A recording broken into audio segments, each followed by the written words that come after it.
Good morning. I'm glad to be joined this morning by the Vice President, Secretary Shalala, Dr. Harold Varmus, the head of NIH, Dr. Harold Shapiro, the President of Princeton and the Chairman of our Bioethics Advisory Commission, and Dr. Jack Gibbons, the President's Advisor on Science and Technology, all of whom know a lot about and care a lot about this issue we are discussing today. The recent breakthrough in animal cloning is one that could yield enormous benefits, enabling us to reproduce the most productive strains of crop and livestock, holding out the promise of revolutionary new medical treatments and cures, helping to unlock the greatest secrets of the genetic code. But unlike the splitting of the atom, this is a discovery that carries burdens as well as benefits. Science often moves faster than our ability to understand its implications. That is why we have a responsibility to move with caution and care, to harness the powerful forces of science and technology so that we can reap the benefit while minimizing the potential danger. This new discovery raises the troubling prospect that it might someday be possible to clone human beings from our own genetic material. There is much about cloning that we still do not know, but this much we do know. Any discovery that touches upon human creation is not simply a matter of scientific inquiry. It is a matter of morality and spirituality as well.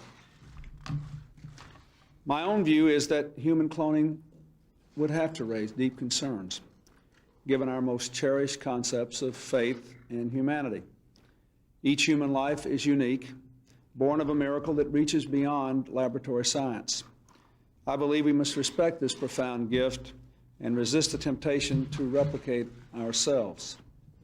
At the very least, however, we should all agree that we need a better understanding of the scope and implications of this most recent breakthrough. Last week, I asked our National Bioethics Advisory Commission, headed by President Harold Shapiro of Princeton, to conduct a thorough review of the legal and the ethical issues raised by this new cloning discovery, and to recommend possible actions to prevent its abuse, reporting back to me by the end of May. In the meantime, I am taking further steps to prevent human cloning. The federal government currently restricts the use of federal funds for research involving human embryos. After reviewing these restrictions, our administration believes that there are loopholes that could allow the cloning of human beings if the technology were developed. Therefore, today I am issuing a directive that bans the use of any federal funds for any cloning of human beings. Effective immediately, no federal agency may support, fund, or undertake such activity. Of course, a great deal of research and activity in this area is supported by private funds. That is why I am urging the entire scientific and medical community, every foundation, every university, every industry that supports work in this area, to heed the federal government's example. I'm asking for a voluntary moratorium on the cloning of human beings until our Bioethics Advisory Commission and our entire nation have had a real chance to understand and debate the profound ethical implications of the latest advances. As we gain a fuller understanding of this technology, we must proceed not just with caution, but also with a conscience, by insisting that not a single taxpayer dollar supports human cloning, and by urging a moratorium on all private research in this area. We can ensure that as we move forward on this issue, we weigh the concerns of faith and family and philosophy and values, not merely of science alone. Thank you very much. How much funds, do you know how much funds were being spent towards this human cloning, if any? Well, we attempted previously to have a ban on this, going back to '94, I believe. What the nature of the new discovery raised the prospect that the technology was not covered specifically by the nature of the ban. So as far as I know, nothing is going on in government-funded research. I just want to make sure that we keep it that way because, you know, our research dollars are spread all across the country in different institutions.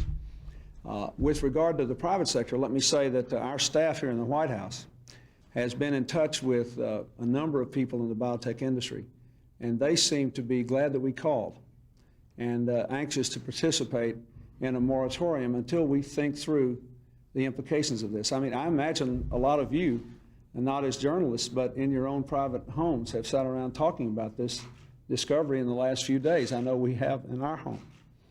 And I just think that we need the best minds that we can bring to bear, and the distinguished people on the Bioethics Advisory Committee to think through this, tell us about what we may be missing, about what, if there's anything positive that could come from this, and also think through the other implications. How can we get the benefits of our deep desire to find any possible cure for any malady that's out there without raising the kind of ethical implications that, in effect, we're in the business where people are trying to play God or to replicate themselves.